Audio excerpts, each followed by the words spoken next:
while government's still facing heavy criticism from the country's former prime minister after they gave the okay for Bahamas Power and Light to increase power bills. While the power company needs more funds to offset fuel prices, the former prime minister says there could have been another way. Jose Etienne has more on this. Former Prime Minister PM Minnis castigating government's decision to authorize an increase to consumers' electricity bills as of next month. It's a move which the former leader is calling insensitive. We are already experiencing inflation, which the Prime Minister had contributed to.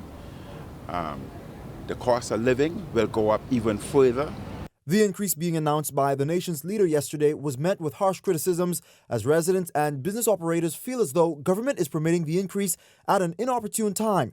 In fact, the former prime minister says the increase could have significantly negative impacts on the business community. The increase in fuel charge will result in higher costs to the businesses, and it means that their profit will dramatically decrease because you already have inflation. So there's a possibility that businesses will lay off people. And why? Because of Brave Davis's decision. Dr. Minnis also projecting that the increase to power bills will have a trickle-down effect. The food costs at restaurants will increase. The mom and pop shops will increase. Their overhead will increase.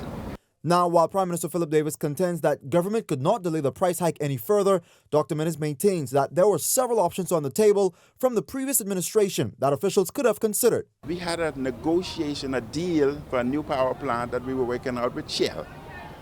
The other plan is we were introducing LNG storage facilities so that we can shift over to LNG. All would have caused a further decrease in the electricity bill. And as far as fuel hedging is concerned, we had a hedging program in place so that we locked in, we had a rolling hedge so that we locked in fuel at certain costs. And that brought the power bill down by 50, in some instances 60%.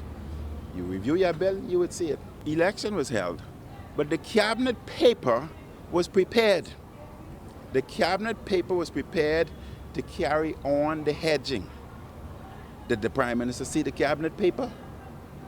He must inform us whether he saw the cabinet paper, or he just ignored the cabinet paper and subsequently ignored the hedging. However, according to Bahamas Power and Light's Chief Executive Officer Siobhan Cambridge, government will move forward with that initiative. When it was put in place back in 2020, it was based on 80% of the volumes that were used at the time. But the hedging strategy was based on a declining volume basis. And so the hedge is still in place. It's around 40% now of our volumes are still hedged. Jose Etienne, Eyewitness News.